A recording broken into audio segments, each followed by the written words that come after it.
I grew up in a tiny town in Vermont. Tiny in terms of population, not size. There were huge sprawling farms and wooded areas, but almost no people. More cows than people, which is standard for a lot of small towns in Vermont. So, clearly, not the most fun in the world for a kid who was sick of freezing winters and awful, balmy summers surrounded by Vermonteers who didn't have many kids my age. My only close friend was Tina, who was a year older than me. We spent almost all of our time with each other, constantly dreaming about life outside of Vermont. The people in our town were strange folk. Different than other places. One thing I didn't realize about small towns until I moved to a city is how incredibly superstitious people in towns like mine could be. They believed in the strange, the paranormal. They believed in Luvia. Luvia was an older French-Canadian woman who had moved to Vermont when she met her husband. And everyone in town thought she was a clairvoyant. Psychic. Even my own parents did. One day, my mother lost her wedding ring. She had looked around everywhere for it. They called Luvia, and she immediately told them it was under old rotting wood. They looked in the backyard where my father had been tearing apart a decaying piano he'd found. My mother had helped him one day. The ring was there, under old rotting wood. After hearing a lot about Luvia from older townsfolk who seemed to think she was 100% credible, Tina and I decided to go see her one evening to try to find out whatever she could tell us about the future. I was skeptical, but it seemed like a fun thing to do as a joke. So we dropped by her house in early evening, and she opened the door as we walked up the pathway to her house, before we even had a chance to knock. Tina elbowed me hard in the ribs and whispered that Luvia was clearly a psychic. She sensed us coming to the door. I whispered back that it probably had more to do with her house being full of windows and the fact that she probably saw us coming from a long way away. Either way, I started to feel strange the minute we got close to her. She was very, very old, very tiny and kind of sunken. Sunken eye sockets and sharp cheekbones and a sort of concave chest cavity. It was more than a little unnerving. But she smiled and was sweet to us, and I started to warm up to her. Nothing about her or her house screamed creepy psychic to me. Just a well-dressed older lady in a cabin-styled house. It looked like you'd imagine any typical grandmother's home. Dollies, knittings, family magazines, etc. We told her that we were interested in a clairvoyant reading, and handed her about $20 that we had scrounged together between the two of us. She led us to her kitchen table and asked which one of us wanted to go first. "What can you tell me about my love life?" Tina asked. Luvia had no crystal ball, tarot cards, or tea leaves. She just closed her eyes and sat silently for about 2 minutes. Then she took a deep breath and said, "Michael Carton." Tina stared at her for a few seconds until Luvia repeated Michael Carton. "Michael Carton. The man you're going to marry. Michael Carton." Tina thanked her and repeated the name to herself a few times. Michael Carton, Michael Carton, Michael Carton. Luvia then turned to me. "Whatever you can tell me, I'd like to hear," I said.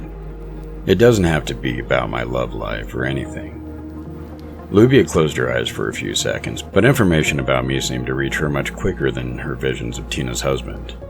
She looked straight into my eyes, grabbed my hands, and said, "The thing that will kill you is shedding its skin. The thing that will kill you is sharpening its teeth. The thing that will kill you is washing the blood off its claws. The thing that will kill you is gathering skins.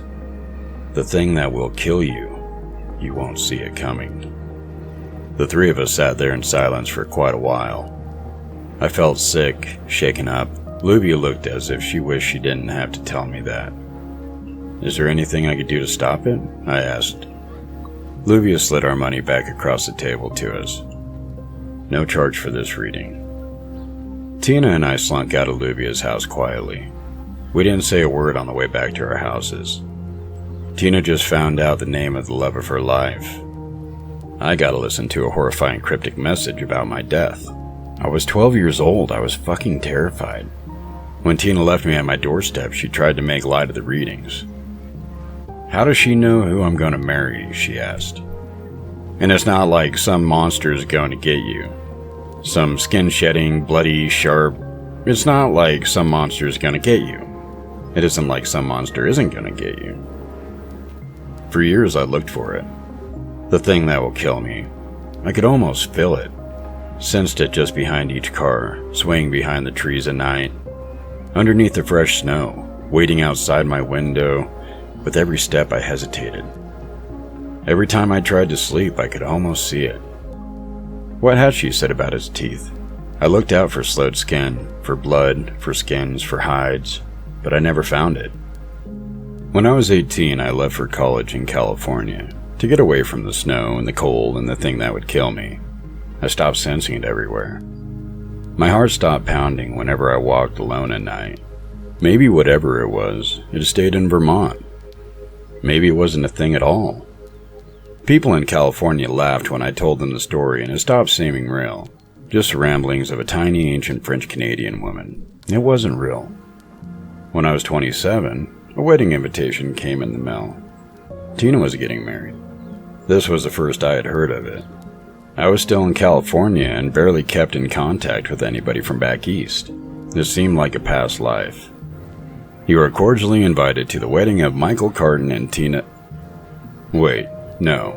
She had the name in her mind, Michael Carton, and she sought him out. It had nothing to do with Luvia. Her predictions weren't real. They couldn't be. Clairvoyance didn't exist. It's ridiculous to think that that kind of thing happens in the real world. I went to the wedding. Tina, Michael, and I laughed about the whole thing. The psychic knew. She predicted it. Of course she didn't. Tina and Michael decided it was nothing more than a funny story to tell their future children. Just tell us if you run into some beast with razor-sharp teeth that's gathering skins, okay? Then we'll think it's more than just a funny coincidence. I left the wedding as sure as I ever was that the thing that will kill me wasn't real, didn't exist.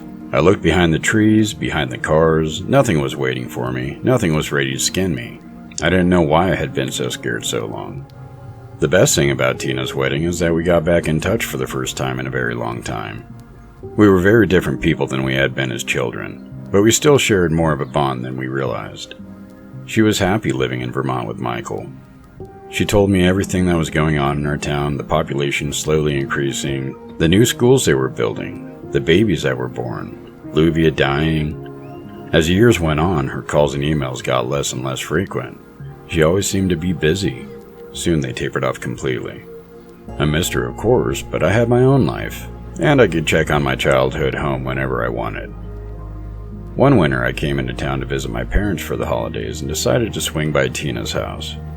I'd normally never just drop by, but she was pretty bad about answering her phone, and I really wanted to see her. I pulled up to her and Michael's house. 2 cars were in the driveway, so I figured they were both home. I walked up and rang the doorbell. Michael opened it, dressed in several layers in a large coat, as if he had just come from the snow. He invited me in and he looked very surprised to see me, and asked if I'd talked to Tina recently. I haven't actually, not in several months. Sorry for the invasions, I don't usually just drop by like this, but I was wondering if I could see her. I figured you'd know, that you'd have heard. She left me a few months ago. Just up and left, hasn't even spoken to me since, he said. Oh God, I'm so sorry, I had no idea. He took off his coat and hung it on the coat rack by the door. Can I take your coat? He asked.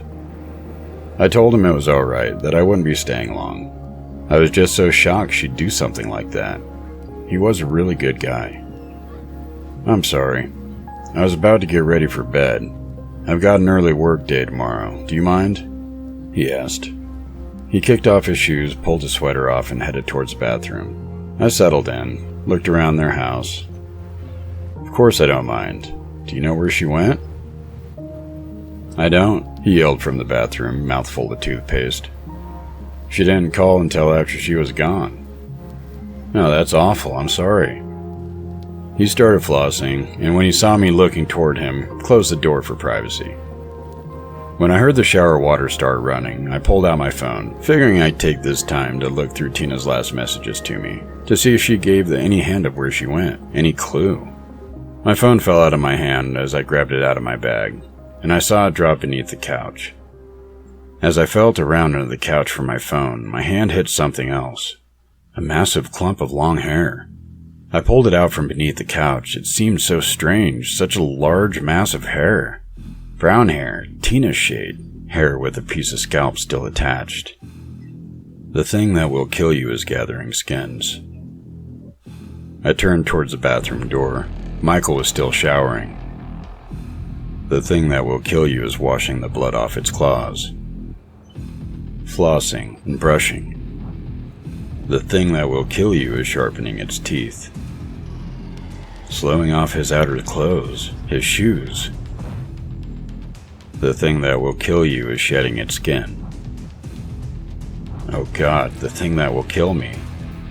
I heard the water in the shower stop and movements from inside the bathroom. I ran out the door, slammed the door, sprinting to my car, shaking, watching the door. My hands fumbled with keys, shaking. The door to the house opened, my car started, and I drove. I didn't look back. I drove all through the night, through most of the next day, only stopping when I absolutely had to. I had no idea if he was following me. I had no idea what I had just seen. My heart didn't start beating normally again until I was 2 states away. I went home. This was months ago. I called the police, and they investigated, and nothing turned up. They're sure she just left him and moved away. Maybe she did. Maybe she's far away and safe. Maybe nothing's coming for me. Maybe Michael's just a poor guy whose wife left him.